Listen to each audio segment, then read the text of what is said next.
Amusan Pangeran Kaulo Solo Sesembahan Kaulo dan Fitasi Ingkang Amut Bola Desa Jakarta Kemudian Jakarta Lit Indis Tuyalan Saksi Kaulo Sulu Paring Pitulung Jumateng Para Kalipatula Para Pengageng Negari Para Ingkang Dolar Toyo Sitilah Sang-sang ingkang perlu tinuli.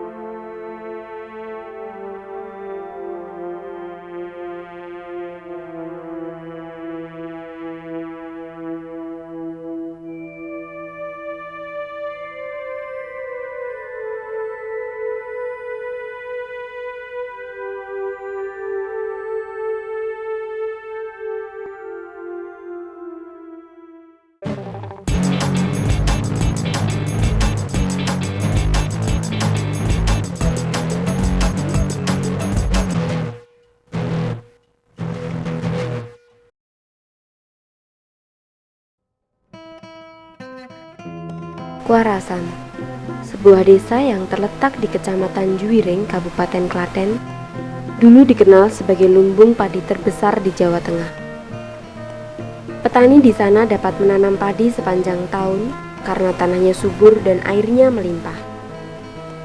Air itu berasal dari sumber air Sigedang dan Cokro yang berjarak kurang lebih 20 km dari desa Kuarasan.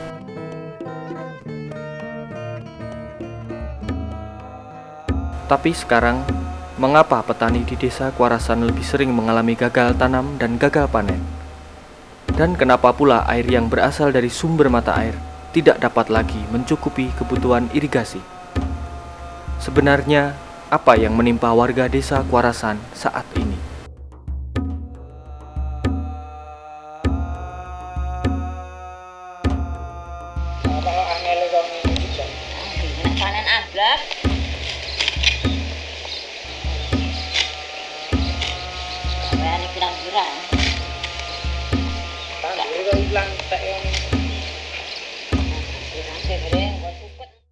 Luas area di desa Kuarasan 128 hektar dan mendapatkan jatah air gelontoran itu kurang lebih 24 jam ditambah 18 jam itu satu minggu sekali. Jadi gilirannya hanya hari Kamis dan Jumat itu untuk mencukupi areal seluas itu. Jatah air dengan areal itu sangatlah tidak sebanding dengan kebutuhan. Gini rendengnya temen gak murah banyu, ini ketiga tenan ya kurang banget. Wong sedot niku men bantuan sedotan men kantu kok. Oh nggih, kantu. Mobil kon ini disedot ya. Maaf mbak desel. Cedak daerah ngeten nggih. Nyedot enten itu jarak 200 meter nggih. Sumur ini satu. Asap. Sumur Satu. Ngawang desa bengok-bengok.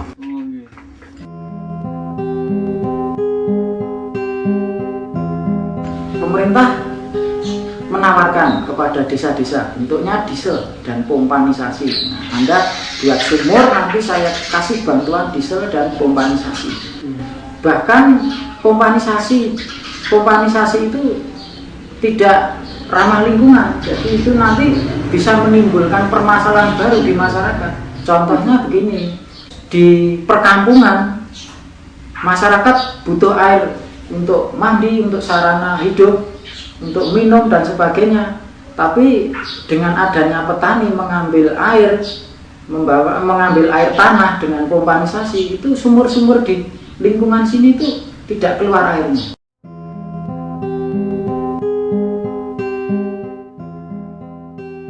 Dari kesaksian beberapa warga, sejak 3 tahun terakhir, Kuarasan dilanda krisis air bagi lahan pertanian. Meskipun pemerintah telah mengambil langkah darurat dengan pompanisasi, namun hal itu justru semakin membebani masyarakat. Karena selain menambah biaya bagi petani, Pompanisasi juga berdampak pada surutnya air di sumur-sumur penduduk. Akibatnya, warga desa menjadi resah. Mereka bertanya-tanya, mengapa krisis air yang menimpa mereka tidak jelas ujung pangkalnya. Adakah sesuatu yang sengaja disembunyikan?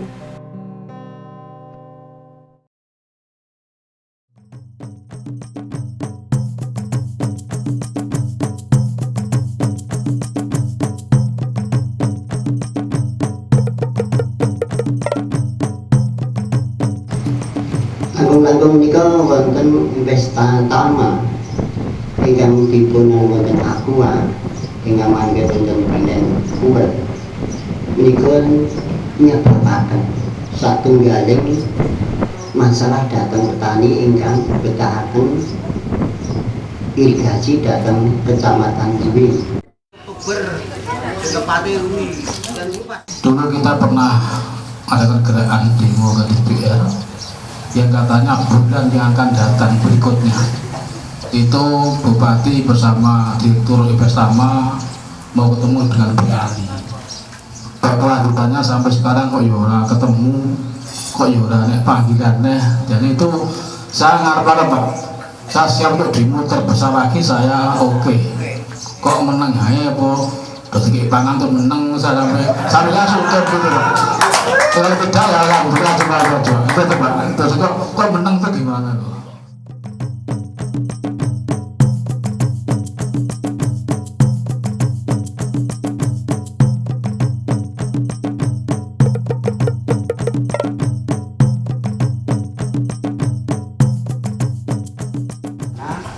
Kalau memang berhasil itu bahwa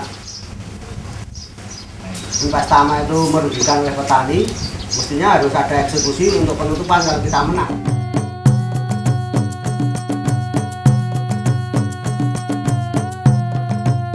Jelas sekali bahwa pengaruh dari perusahaan air kemasan, khususnya PT Tirta Investama, itu sangat jelas dirasakan oleh kami, khususnya petani di daerah hilir. Saya pertama kali untuk mengelola air ini tidak terlalu sulit karena airnya cukup.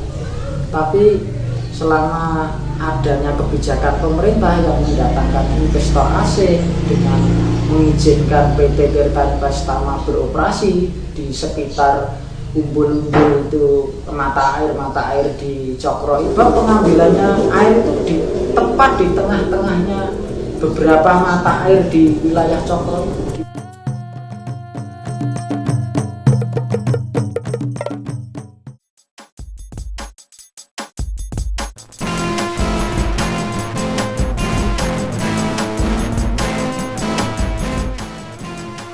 PT Tirta Investama, sebuah perusahaan air minum dalam kemasan dengan merek Aqua.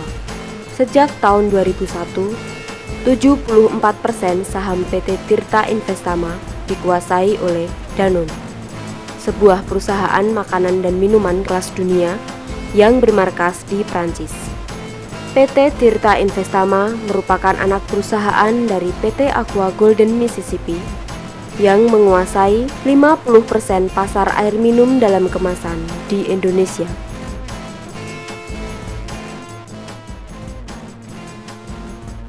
Dari ke-13 pabrik yang berada di Indonesia, salah satunya berada di Desa Wangen, Kecamatan Polanharjo, Kabupaten Klaten, Jawa Tengah.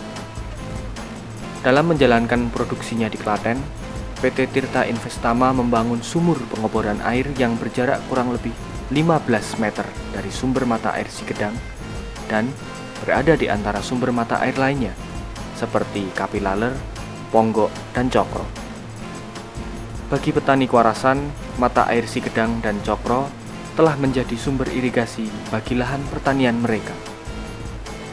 Melalui Sungai Pusur, kedua mata air ini mengairi lahan pertanian di daerah-daerah hilir seperti Kecamatan Delanggu, Wonosari, dan Juwiring, di mana Desa Kuarasan berada.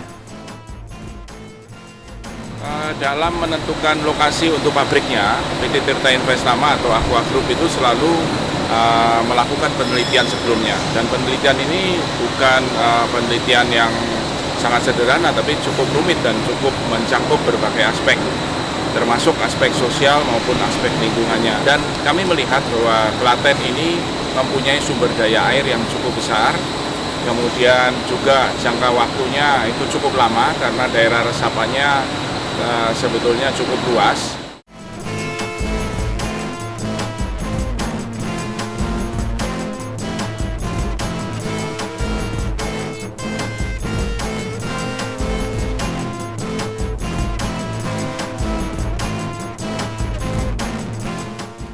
Dalam operasi kami mempunyai satu komitmen untuk memberikan suatu dana kepada masyarakat melalui pemerintah tentu saja. Dalam hal ini dana itu kami bayarkan dalam bentuk kontribusi kepada pemerintah daerah yang pada saat ini besarnya Rp4 per liter air yang dipakai. Benarkah masyarakat Klaten diuntungkan dengan keberadaan dan kontribusi yang telah diberikan PT Tirta Investama? Mengingat sejak 3 tahun beroperasinya PT Tirta Investama, petani di daerah hilir seperti di Desa Kuarasan mengalami krisis air untuk irigasi. Lalu, bagaimana pemerintah sebagai lembaga yang menerima mandat dari rakyat untuk mengusahakan kesejahteraan bersama menanggapi keresahan ini?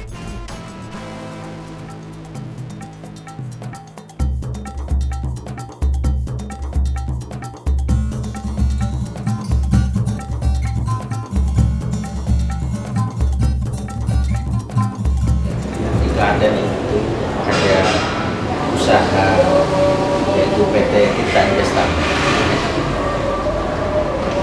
Pada tahun kemarin menyumbang ke kas daerah kontribusi yang diberikan kurang lebih 1,2 miliar.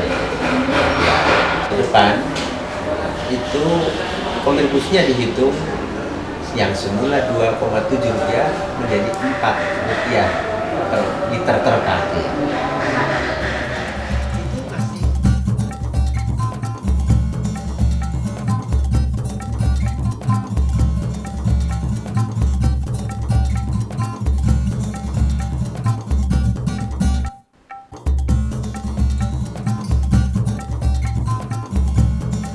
Nah, jadi dengan kontribusi yang diberikan, maka berarti kita peluang yang lebih besar lagi untuk membenahi infrastruktur, kemudian juga untuk melakukan hal-hal yang sudah konservasi.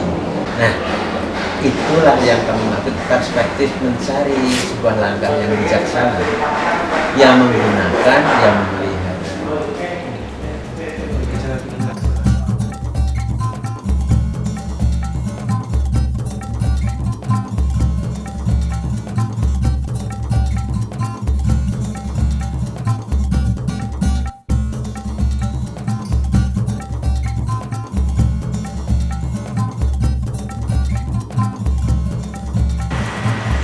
Bagi kami loh, setelah undang-undang ini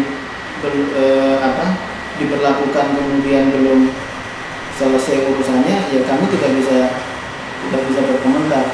Bagi kami mestinya hentikan dulu sebelum urusannya selesai gitu. Toh kalau kemudian berjalan ya harus ada payung yang jelas, yang dipakai yang mana. Yang jelas saya tidak terlalu yakin bahwa selain yang 1,1 M ke Pemkab kemudian sekian puluh tenaga bisa diakses, kemudian sekian pemberian ke desa maupun ke kampung sekitar. Coba kemudian kita banding berapa omset PTTI? Oh iya, jelas. Berapa persen kita dapatkan dan larinya kemana? Sehingga kita bisa berpikir logis, untung apa rugi kita melakukan eksploitasi. Kalau kemudian untung, kenapa bukan diserahkan kepada perusahaan lokal saja, biar nggak lari kemana-mana uangnya.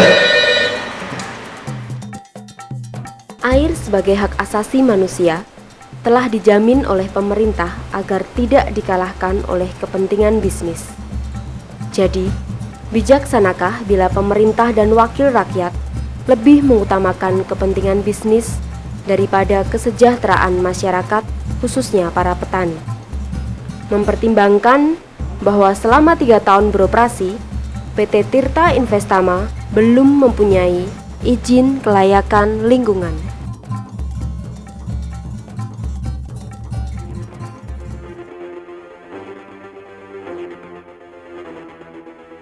Asumsi kami di Kraket karena pengambilan PT Tirta Investama di Ponggo itu bukan sebuah kebetulan, tapi memang berdasarkan riset karena memang di situ kan ada cekungan air di bawah tanah yang cukup besar, sehingga dibor. Cekungan tanah itu kan yang menimbulkan ada mata air. Nah, kalau di cekungannya dibor terus disedot, otomatis kan secara logika kan berkurang keluaran mata air ini. Kalau Klaten itu yang terakhir di lereng Merapi, di lereng Merapi sebetulnya banyak yang ada mata air. Contohnya kan Cokro itu cukup besar, namun kita tahu bahwa mata air itu tidak dipergunakan hanya untuk air minum. Kebutuhan air yang terbesar di negara kita itu justru malah untuk irigasi.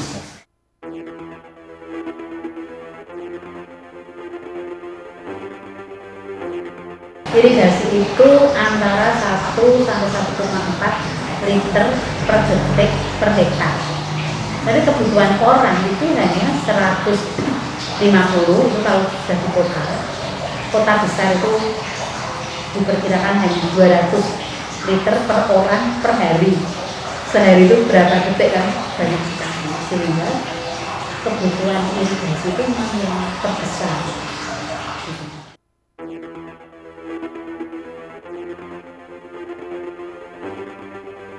Masa itu produksinya sebesar itu? Produksi pabriknya? Ya tentu saja kalau diambil misalnya diambil 50% dari kondisi semula ya memang terasa sekali. Orang-orang di sekitarnya merasakan sekali bahwa itu seakan-akan menyerobot lah gitu, menyerobot hak mereka gitu. Karena kalau mata airnya di sini, misalnya dia mengambil di sini, otomatis ya air tanahnya memang jadi turun gitu. Iya, karena disedot itu kan muka air tanah itu sebetulnya rata tadinya. Tapi karena ada penyedotan lalu dia turun. Gitu. Misalnya ini ada sumur, airnya disedot kan turun. Nah air tanah ini lalu menuju ke sini. Padahal mata air itu kan sebetulnya air tanah yang muncul ke permukaan, sehingga bisa menjadi kecil.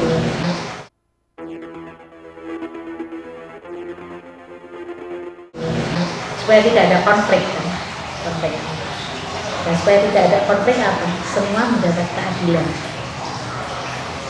Itu yang tidak mudah.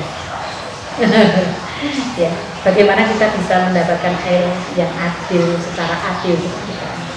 Petani juga merasa mendapat keadilan, si pemilik pabrik juga mendapat keadilan, kan gitu. Si masyarakat yang menggunakan air sebagai air minum juga mendapat keadilannya. Nah itu yang kuncinya sukses di masyarakat. Senada dengan pendapat para ahli tersebut, dokumen gugatan Judicial Review terhadap Undang-Undang Nomor 7 Tahun 2004 tentang sumber daya air memuat pula keterangan ahli yang menyatakan bahwa pengambilan air untuk kepentingan bisnis sangat berbahaya bagi masyarakat jika tidak terkontrol.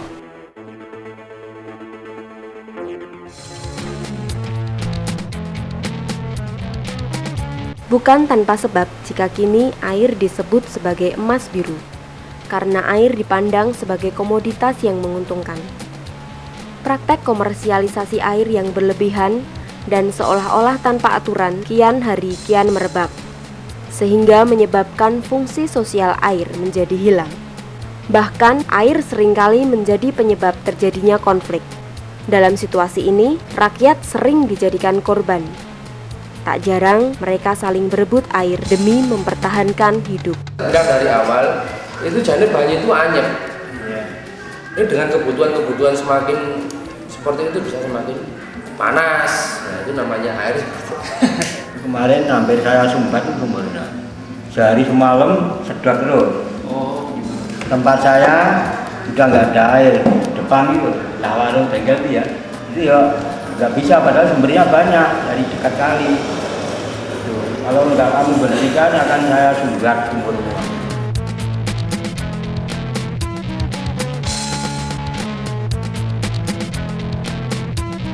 Komplek ini kan itu, ya, anu bendul-bendul, ayo, dia pacuan loh, masalah air. Nah itu makanya dengan kesulitan air itu, dengan kelangkaan air di sini itu sangat sering sekali terjadi berbagai benturan antar petani, antar masyarakat, antar desa.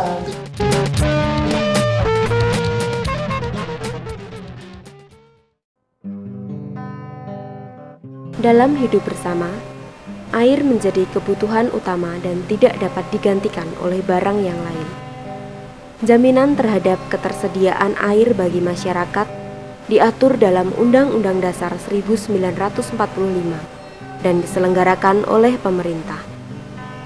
Oleh karena itu, air tidak dapat diperjualbelikan demi kepentingan ekonomi dan politik.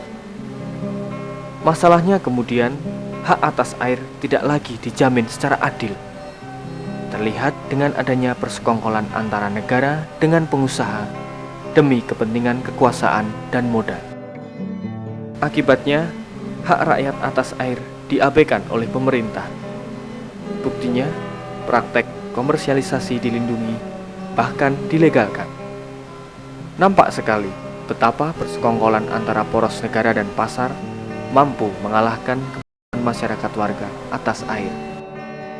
Apakah ketidakadilan seperti yang menimpa masyarakat Kuarasan akan dibiarkan terus-menerus terjadi tanpa adanya kontrol yang dapat menyeimbangkan kekuatan-kekuatan besar yang merusak hidup bersama?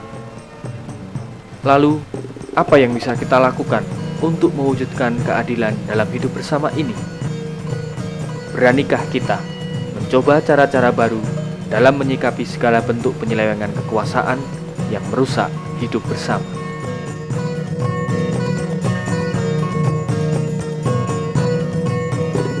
Air ada untuk semua agar kehidupan jadi bermakna. Namun kini kehidupan tak lagi berbagi, tetapi sebuah pergulakan untuk menjadi yang terkuat.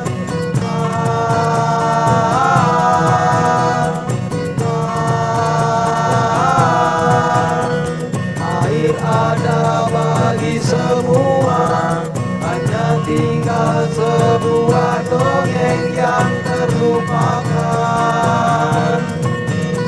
Kecuali kita hentikan kesewenang-wenangan ini sekarang.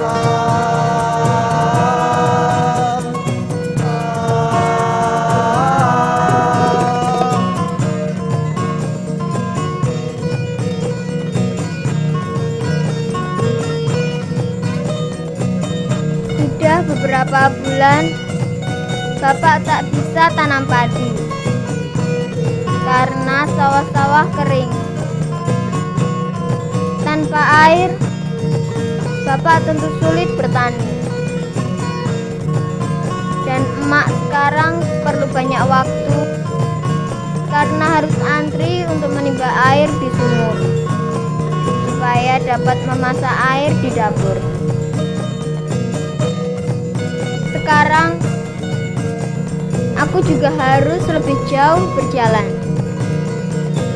mengiring bebek-bebek agar dapat makan, dan membawa kerbau supaya bisa berendam.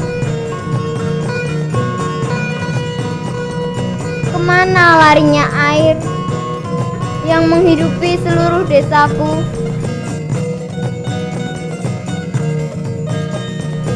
Katanya untuk kemakmuran rakyat, pemerintah mengizinkan pabrik-pabrik menjual air dalam botol-botol plastik.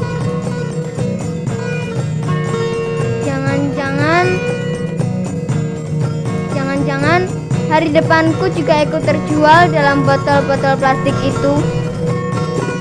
Air ada untuk semua, agar kehidupan jadi bermakna. Namun kita